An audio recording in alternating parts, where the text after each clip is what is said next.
Hello, good morning बच्चों। चलिए बच्चों, जैसा कि आपको मालूम है लास्ट टाइम हमने की थी 10th लेसन की एक्सरसाइजेस। आज हम 10th चैप्टर की क्वेश्चन आंसर्स करेंगे। Chapter 10 that is animal fibre, part F. First question is name three breeds of sheep found in India for obtaining wool. कि शीप की 3 ब्रीड्स बताओ जिनसे हम वूल लेते हैं जो इंडिया में पाई जाती है। The answer is Lohi, Marwari, Naini. Means Lohi, Marwari, Naini ये 3 वेराइटीज हैं जो इंडिया में पाई जाती हैं और हमें वूल लेने में हेल्प करती हैं। नेक्स्ट क्वेश्चन इज बच्चों, second is what are the hair of sheep known as. कि जो शीप के हेयर हैं उनको हम किस नाम से जानते हैं। The answer is camp, KEMP camp. ठीक है, उन हेयर को हम कैम्प के नाम से जानते हैं।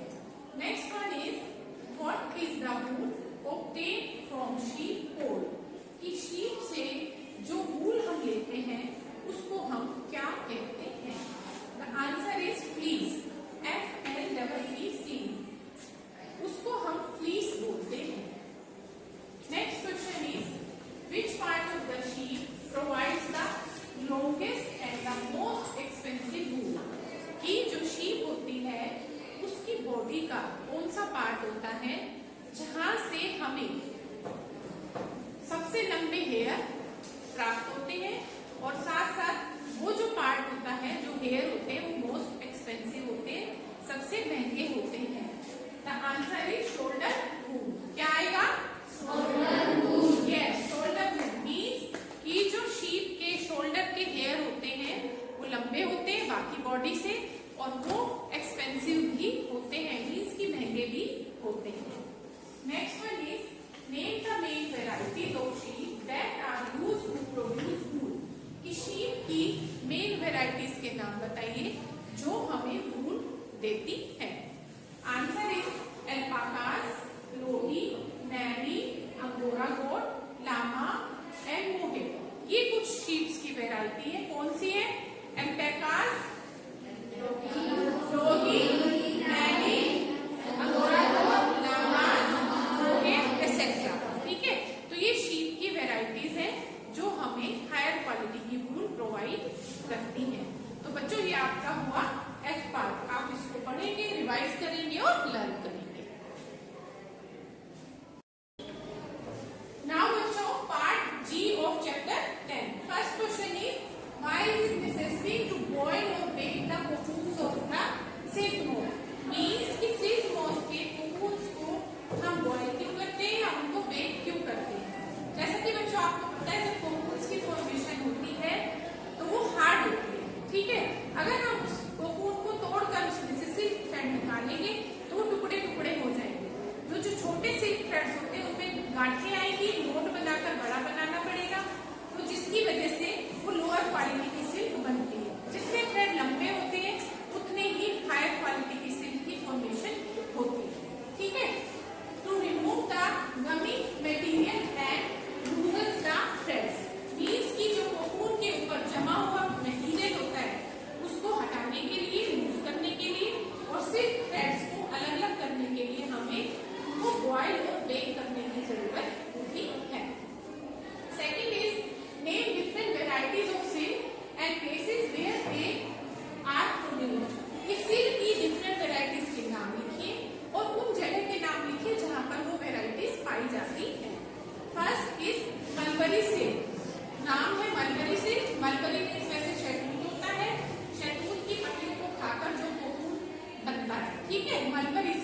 होना, तो केमिकली वाटर तैयार किया जाता है जिसमें वो सारी फ्लीस डाली जाती है। ठीक है, उसके बाद इसलिए की जाती है क्योंकि हमारी मदद करती है रिमूव करने के लिए। क्या क्या चीजें रिमूव करती है? लैनोलिन एक प्रकार का ऑयली लिक्विड होता है जो उनकी स्किन से निकलता है, जैसे हमें स्वेटिंग होती है ना, तो ऐसे उनकी स्किन से एक प्रकार का ऑयली लिक्विड निकलता है जिसको लैनोलिन कहते हैं, उस जिसकी वजह से वो जकड़ के रखता है फ्लीस को। उसको रिमूव करने के लिए जितने भी घास फूस के जो पत्ते वगैरह होते हैं उनको, ग्रास को, स्ट्रो, घास फूस आदि को अलग करने के लिए वूल से स्कोरिंग प्रोसेस किया जाता है। नेक्स्ट आता है what does the quality of wool depend on, कि जो वूल की क्वालिटी है वो किसके ऊपर डिपेंड करती है। डिफरेंट टाइप्स की वेराइटीज की वूल आती है, तो जो उनकी क्वालिटी किस पे डिपेंड करती है। जैसे first, its quality depends on its texture, elasticity, staple and crimp formation. Means की इसकी क्वालिटी डिपेंड करती है टेक्सचर, उसका अपीयरेंस कैसा है, वूल का टेक्सचर कैसा है, सॉफ्ट है, हार्ड है, किस तरीके की है। ठीक है, इलास्टिसिटी, वो कितना उसके अंदर खिंचाव आता है। जैसे आप रबड़ को खींचते हो, कुछ रबड़ लूज होते हैं, ढीले होते हैं, इलास्टिसिटी उनकी अच्छी होती है, काफी लंबे तक हम उनको खींच सकते हैं। कुछ रबड़ काफी हार्ड होते हैं, मोटे होते हैं, तो कम खींचे जाते हैं। ठीक है, तो इसी तरीके से वूल की जो इलास्टिसिटी होती है वो कितनी है, ठीक, किस हद तक जाती है लंबाई उसकी, और इसके साथ साथ जो क्रिप्स फॉर्मेशन है, नीड्स के जो उसके अंदर कर्ल्स बनते हैं, समझ आ रही है, जो कर्ल्स की फॉर्मेशन होती है वो किस तरीके से होती है। तो ये सारी चीजें हैं वूल की क्वालिटी पर निर्भर करती है। ठीक है, ये सब चीजें पाई जाती है। It means wool higher quality की, अच्छी क्वालिटी की है। नेक्स्ट आता है how is weaving different from knitting, कि वीविंग और नीटिंग में क्या डिफरेंस है। वैसे तो दोनों का मतलब होता है बुनाई करना। वीविंग जो होती है हैंडलूम्स के थ्रू की जाती है, पावर लूम्स के थ्रू की जाती है। नीटिंग भी मशीन्स के थ्रू की जाती है, और हैंडमेड स्वेटर्स भी होते हैं, लेकिन थोड़ा सा उसमें डिफरेंस होता है। जैसे वीविंग है interlacing two sets of yarns at right angle. Right angle क्या होता है? 90 डिग्री का एंगल को राइट एंगल कहते हैं ना, तो इसमें क्या है, इंटरलेसिंग आपस में टू जो यार्न्स होते हैं, थ्रेड्स होते हैं, उनके धागों को राइट एंगल के अकॉर्डिंग उनको जोड़ना, एक दूसरे के अंदर मिक्स करना, तो वो तो वीविंग होती है। ठीक है, अब नीटिंग आती है, knit fabrics by interlocking rings of yarns and looms, कि जो फैब्रिक्स होते हैं उनके यार्न और लूम्स को रिंग्स की फॉर्म में इंटरलॉक करना, एक दूसरे के अंदर फंसाते हुए चले जाना, आपस में बुनाई करना। नीटिंग करते आपने अपने पेरेंट्स को देखा होगा, मम्मी वगैरह को, सिलाइयों से, मशीन से, इस तरीके से जो लूप्स होते हैं एक दूसरे के अंदर फिक्स होते चले जाते हैं, इंटरलॉक होते चले जाते हैं, उसको हम नीटिंग कहते हैं। ये तो बच्चों आपका पार्ट जी हुआ। अब आता है part H. First question is write various steps involve in processing wool, कि वूल की प्रोसेसिंग में कौन से स्टेप्स काम आते हैं उनके बारे में हमें आपको बताना है।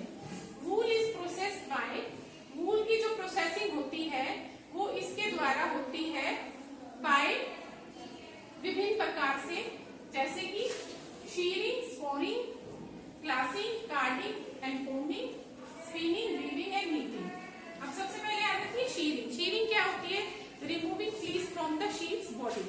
शीप की बॉडी से उसकी जो फ्लीस को रिमूव करते हैं वो प्रोसेस होता है शीरिंग। तो सबसे पहले जो फर्स्ट प्रोसेस होता है वो शीरिंग होता है। उसके बाद सेकंड आता है स्कोरिंग। जैसे अभी मैंने आपको बताया, जितनी भी उस फ्लीस के अंदर अनवांटेड मटेरियल्स होते हैं वॉश करके उनको रिमूव करना, वो प्रोसेस होता है स्कोरिंग। फिर क्लासिंग मीन्स की क्लासिफाई करना, कैटेगराइज करना, वूल की किस क्वालिटी की है, किस क्लास की है, हायर लोअर, इस तरीके से उनको रिमूव किया जाता है, अलग अलग किया जाता है। फिर कार्डिंग एंड कॉम्बिंग। कॉम्बिंग मैंने पहले भी आपको बताया क्या करते हैं, जैसे आप अपने हेयर को कॉम्ब करते हो बिल्कुल स्मूथ करने के लिए, सही बनाने के लिए, ठीक है, उसकी रफनेस को दूर करने के लिए। इसी तरीके से वूल को भी स्ट्रेट किया जाता है। एक स्पेशल टाइप्स के कोम्स आते हैं जो स्पेशल वूल को स्ट्रेट करने के लिए ही बनाए जाते हैं, ठीक है। तो उसके थ्रू स्कोरिंग, ये क्या कहते हैं, कार्डिंग और कॉम्बिंग की जाती है। लेंथ वाइज फिर उनको सेपरेट किया जाता है। बुनाई और वीविंग, ठीक है, लूम्स के थ्रू, पावर लूम्स के थ्रू, हैंड्स के थ्रू, नीटिंग, वीविंग, ये सारी चीजें इसके बाद स्टेप बाय स्टेप की जाती है। और लास्ट में जब नीटिंग आ जाता है, नीटिंग में क्या है, स्वेटर बन के तैयार हो जाता है, फैब्रिक बन के तैयार हो जाता है, वो पहनने के काम के लिए रेडी होता है। ठीक है, तो ये स्टेप्स हैं जो वूल की प्रोसेसिंग में हेल्प करते हैं। सेकेंड आता है राइट कैरेक्टरिस्टिक्स ऑफ वूल, कि वूल की कुछ कैरेक्टरिस्टिक्स, विशेषताएं बताएं। First is it is soft and comfortable, means की है सॉफ्ट होती है और कंफर्टेबल, आरामदायक होती है। आरामदायक का मतलब कि चुभने वाली ना हो। ठीक है, जब हम उसको पहने, वूल के जितने भी फैब्रिक हैं हम उनको पहने, हमारी बॉडी पे रैशेज ना हो, वो हमें चुभे ना, और हमें कंफर्टेबल, उसको कंफर्टेबली यूज कर सके। Second is it is strong and durable, ये शक्तिशाली होनी चाहिए और लॉन्ग लास्टिंग होनी चाहिए, मतलब कि ज्यादा समय तक चलने वाली भी होनी चाहिए। इट हैज क्रिम्स, वही रिंकल्स होने चाहिए, क्रिम्स होने चाहिए, जो उसकी जो प्रोडक्टिविटी है और दूसरा उसकी जो क्वालिटी है उसको बढ़ाते हैं। ठीक है, उसको स्ट्रॉन्ग बनाते हैं। नेक्स्ट है it is a good sound absorber, means ये गुड साउंड एब्जॉर्बर होती है, जो वूल होते हैं साउंड को एब्जॉर्ब करने वाले होते हैं। ठीक है, इसलिए अच्छी जो क्वालिटी की वूल होती है साउंड एब्जॉर्बर होते हैं। तो ये कुछ कैरेक्टरिस्टिक्स हैं जो वूल की हैं। ठीक है बच्चों,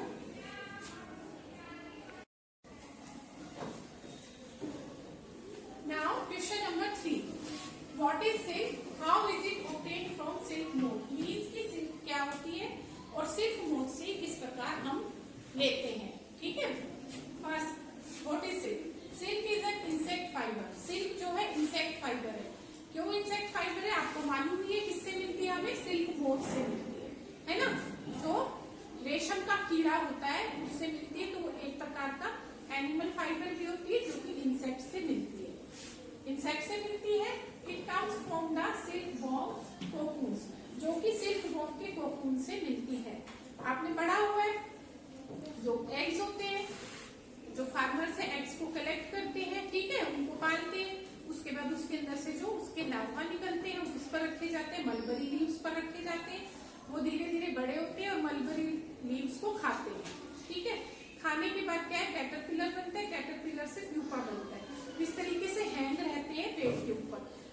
तो क्या होता है, सिल्क कैसे बनती है, कोकून कैसे बनता है, जब मलबरी लीव्स को डाइजेस्ट करते हैं तो सिक्रीशन होता है एक प्रकार की लिक्विड का, वो लिक्विड एनवायरमेंट के कांटेक्ट में आने पर क्या हो जाता है, हार्ड हो जाता है, जैसे मैंने पहले भी आपको बताया है। ठीक है, वो धीरे धीरे उनकी बॉडी के चारों तरफ लिपटता चला जाता है, बाउंड होता चला जाता है, रैप होता चला जाता है। लास्ट में जब प्रोसेसिंग पूरी हो जाती है, बॉल्स बनती है ब्राउन कलर की, ग्रे कलर की। ठीक है, वो लटकी हुई पेड़ के ऊपर नजर आती है, जो एक प्रकार की सिल्क होती है, लेकिन कोकून की फॉर्म में वो हार्ड होती है।